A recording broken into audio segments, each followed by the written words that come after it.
Welcome to Family Gamer TV. I'm with Jennifer Schneidereit, the game creator for Tengami. Yes, hi, nice to meet you. So it's quite an unusual game. We've got it playing behind us. Mm-hmm. How did it evolve in terms of its design?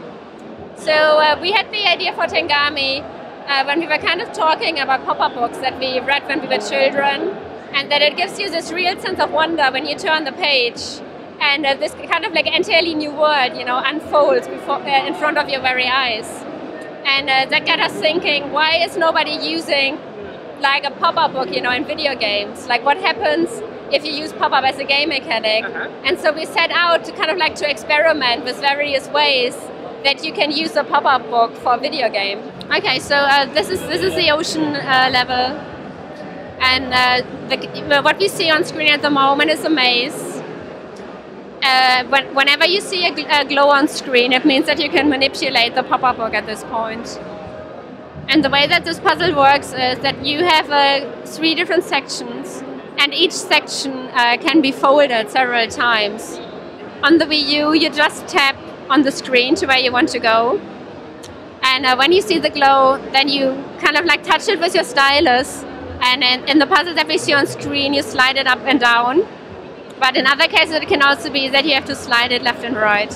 Everything that you see in the game is constructed like an authentic pop-up book and can actually be replicated with just paper, scissors, and glue. And at the beginning, when we started working on Tengami, we learned how to make physical pop-ups. And we did that for a couple of months.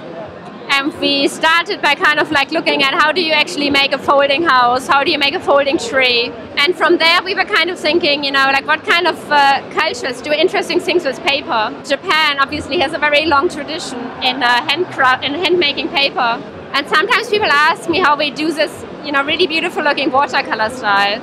But it's actually the paper that we chose for this level already has this kind of like watercolor gradient on it. You know, the star of the game is really the world. It's like this very, very beautiful looking pop-up world, but it's also kind of like very minimalist, but also very zen-like. And it really like puts you in a very kind of like calm, you know, state of mind. And it forces people to slow down and kind of like, it's almost like a timeout game. And I think because we live in such a kind of like stressy world, you know, like where you're always busy, you're always, you know, thinking, okay, what's happening on Twitter, what's happening on Facebook? Oh, I just got a text message. And it's the kind of game that gives you like, you know, like a really kind of really relaxing time.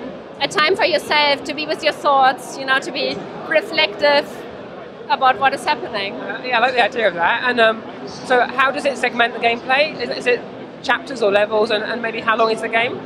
Yes, so there are going to be 3 chapters in the game, and the structure is always the same. You do kind of like, you know, slow-paced exploration with your character, and you come across puzzles and obstacles that you solve by manipulating the book. And the goal in each chapter is to find a cherry blossom, and the cherry blossom has a significance kind of like for the meaning of Tengami. And when you find the cherry blossom, then you kind of like transition further in the story and you go to a next level.